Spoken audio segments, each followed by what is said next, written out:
Good morning, good morning, good morning. Welcome back to Children's Church. I'm so glad to have you here with me. Happy Advent. We've been telling the story of Jesus' birth 1 week at a time.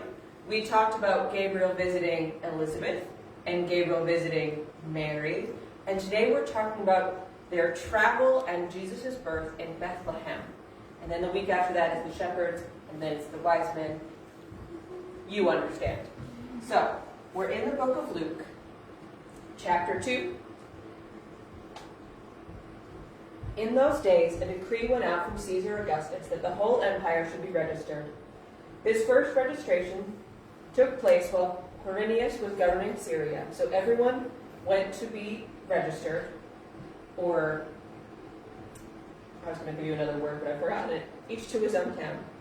And Joseph also went up to the town of Nazareth in Galilee to Judea, to the city of David, which is called Bethlehem, because he was of the house and family line of David, to be registered along with Mary, who was engaged to him and was pregnant. While they were there, the time came for her to give birth, and she gave birth to her firstborn son. And she wrapped him snugly in cloth and laid him in a manger, because there was no room at the inn. So we have 4 different accounts of this story. I'm going to give you a little bit of a broader one. So we know that the angel told Mary she would have Jesus. But did you know that the angel Gabriel also went and told Joseph that Mary was carrying Jesus? Because Mary was pregnant and it was not Joseph's. So he was going to, the scripture says, divorce her quietly. He didn't want to embarrass Mary with shame, because she would have been shamed by everyone if they knew she was pregnant and not married. But the angel Gabriel came to him and said, don't divorce her, don't change your plans. She is a righteous person, and she is doing the Lord's will. This is Messiah who is coming through her.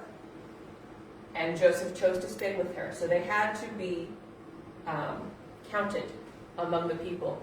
I don't know why this word won't come to me. Census. They were putting out a census. There we go. And they had to go to Joseph's hometown, the place his family were from, to be counted among the census of the Roman Empire. So these 2 people who have been visited by an angel, and Mary, who had been staying with her cousin Elizabeth for some months, is coming, and she's ready to give birth. She's very pregnant. I don't know if you guys have ever met a pregnant person or seen what horse or donkey travel is like. Neither is great. Definitely not great while pregnant. So they went on this arduous journey, across miles, and they got there and there was no room at the inn. Now, when they say inn, they usually mean Joseph's family house. So they went to stay with the animals, and that sounds bad to our ears. But there were public lodging houses. They could have gone somewhere else. Joseph's family were being kind, because in with the animals was the warmest place Mary could be. It was warm, it was safe, it was tucked away from the rest of the family so the noise wouldn't disturb anyone. It wasn't the best room, but it was the best situation she could be in at that time. And she gave birth to Jesus. She laid him in a manger, or a feeding trough for the animals, all wrapped warm up in cloths. Jesus came to be our king, but he came at the lowest of low. He came in a place full of animals, to a young woman, and he was laid in a manger, and he would become so great and still be in our lives thousands of years later. What a wonderful way to begin. Next week, we'll talk about the shepherds who hear from the angels to come and meet Jesus, and we'll hear about some of later Jesus' life.